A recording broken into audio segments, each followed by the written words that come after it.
लिखामि सहजानंद स्वामी सर्वान् निजाश्रितान् नाना देशस्थितान् शिक्षा पत्रिं वृत्तालयस्थितः।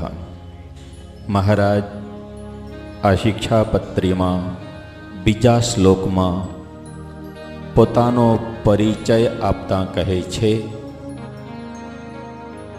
વૃત્તાલયપુરમાં રહેલો અને સહજાનંદ સ્વામી એવો જે હું તે જુદા જુદા દેશો પ્રત્યે રહેલા તમામ મારા આશ્રિતો પ્રત્યે આ શિક્ષાપત્રીને લખું છું.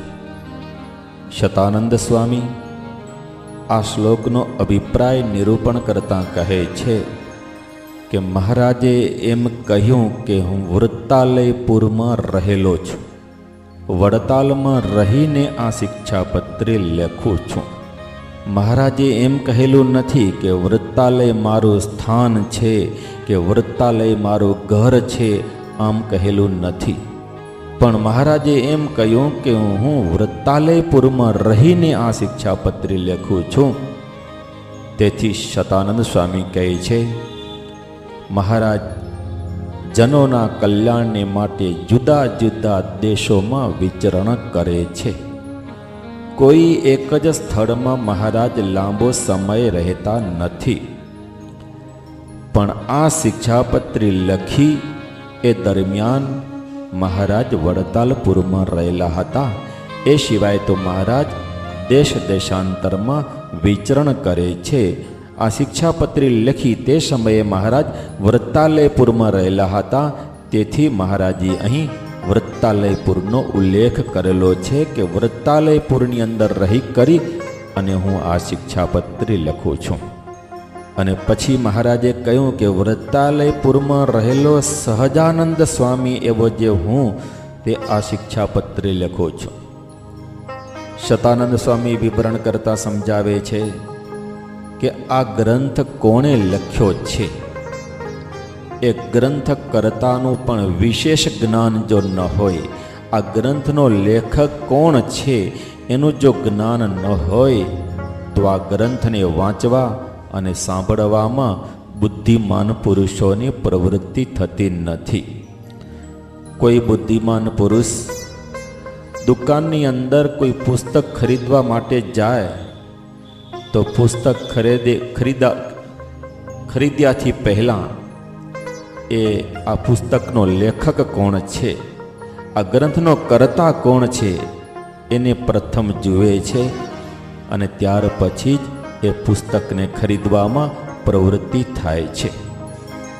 તો શતાનંદ સ્વામી કહે છે કે જ્યાં સુધી પરિચય ન હોય કે આ ગ્રંથનો લેખક કોણ છે, ગ્રંથનો કરનારો કોણ છે, આવો જો પરિચય ન હોય તો ગ્રંથને વાંચવા સાંભળવામાં ક્યારેય પણ પ્રવૃત્તિ થતી નથી. તેથી મહારાજે સહજાનંદ સ્વામી આવું પ્રસિદ્ધ પોતાનું નામ લખેલું છે કે સહજાનંદ સ્વામી એવો જે હું આ શિક્ષાપત્રી લખું છું. હવે શતાનંદ સ્વામી સહજાનંદ શબ્દનો અર્થ કરે છે. સહજાનંદ શબ્દનો અર્થ કરતા સમજાવે છે કે સહજ આનંદ. સહજાનંદ શબ્દની અંદર બે શબ્દ છે, એક તો સહજ, બીજો આનંદ. સહજ એટલે સ્વાભાવિક, જેની અંદર સહજ સ્વાભાવિક આનંદ રહેલો હોય તેને કહેવાય સહજાનંદ. અને સ્વામી એટલે અનંત કોટી બ્રહ્માંડના નિયંતા, અનંત કોટી બ્રહ્માંડના માલિક. શતાનંદ સ્વામી કહે છે કે સહજ અને સ્વાભાવિક આનંદ જેમાં રહેલો હોય એને કહેવાય સહજાનંદ. સંસારી જે મનુષ્ય હોય તેની અંદર સહજ અને સ્વાભાવિક આનંદ હોતો નથી. જગતના મનુષ્યોની અંદર સહજ અને સ્વાભાવિક આનંદ હોતો નથી. એને તો હરવા ફરવાના સાધનોથી કે શબ્દાદિક ઉત્તમ પંચ વિષયોથી આનંદ પ્રાપ્ત થતો હોય છે. તો હરવા ફરવાના સાધનોથી અને પંચ વિષયોથી પ્રાપ્ત થતો કૃત્રિમ બનાવટી આનંદ હોય છે. સહજ અને સ્વાભાવિક આનંદ તો અંદરથી ઉત્પન્ન થતો હોય છે. અંદરથી આત્મ સ્વરૂપનો જે આનંદ છે એ જ સહજ અને સ્વાભાવિક આનંદ છે, પરંતુ બહારથી જે આનંદ પ્રાપ્ત થાય છે એ તો કૃત્રિમ અને બનાવટી આનંદ છે.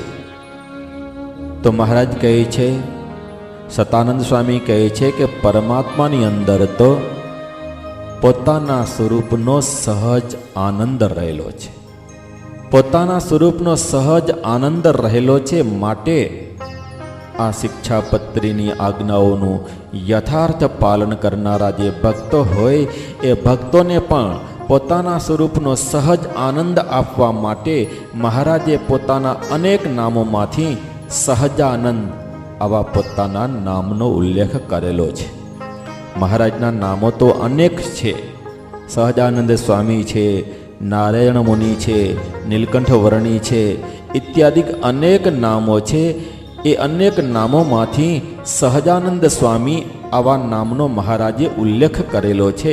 એનું કારણ એ છે કે શિક્ષાપત્રીની યથાર્થ આજ્ઞાઓનું જે પાલન કરે એવા ભક્તજનોને પોતાના સ્વરૂપનો સહજ આનંદ પ્રાપ્ત થાય એ હેતુથી મહારાજે આ સહજાનંદ આવા નામનો ઉલ્લેખ કરેલો છે.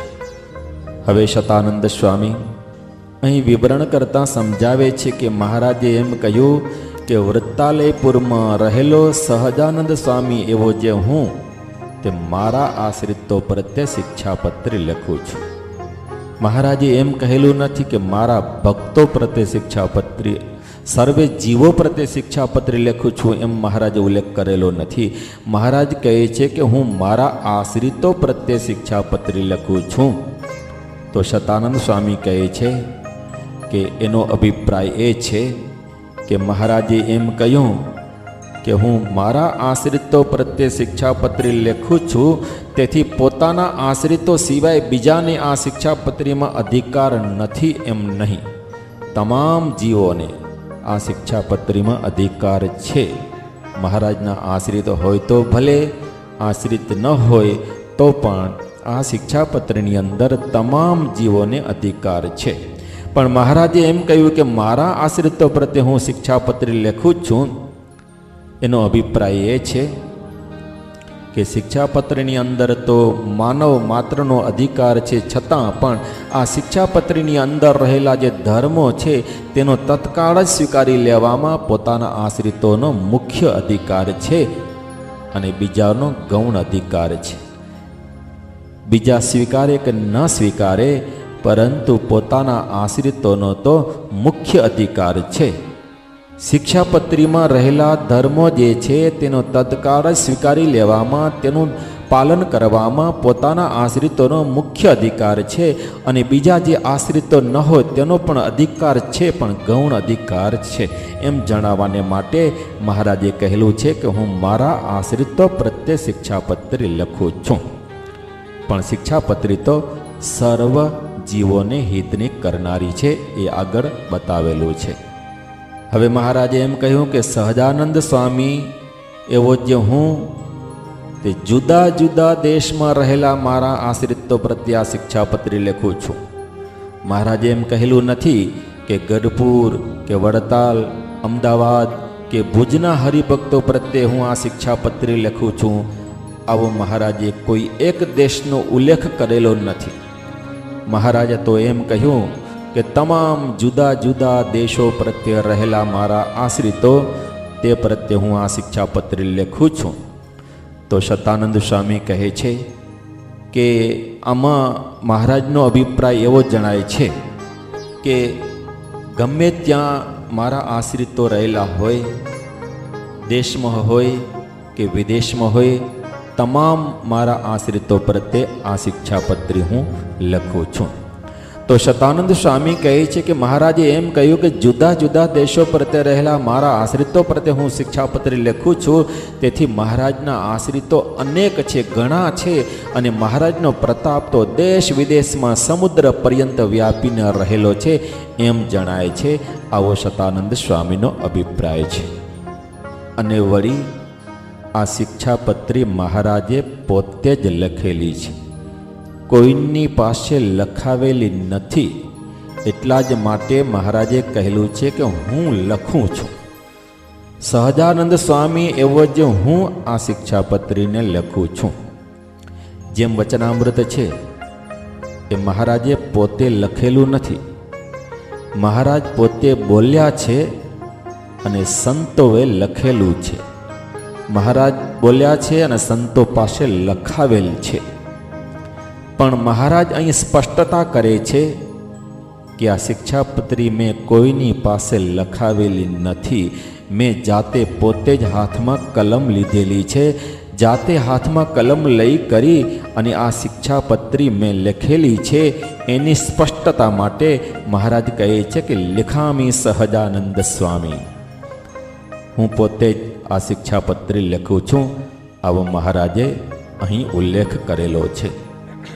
મહારાજ આ બીજા શ્લોકને વિશે પોતાનો પરિચય, પોતાનું એડ્રેસ આપી કરી અને હવે મહારાજ શિષ્ટાચારને અનુસરી કરી, શાસ્ત્રનું જે પ્રમાણ તેને અનુસરી કરી તમામ પોતાના આશ્રિત ભક્તજનોને રૂડા આશીર્વાદો આપે છે.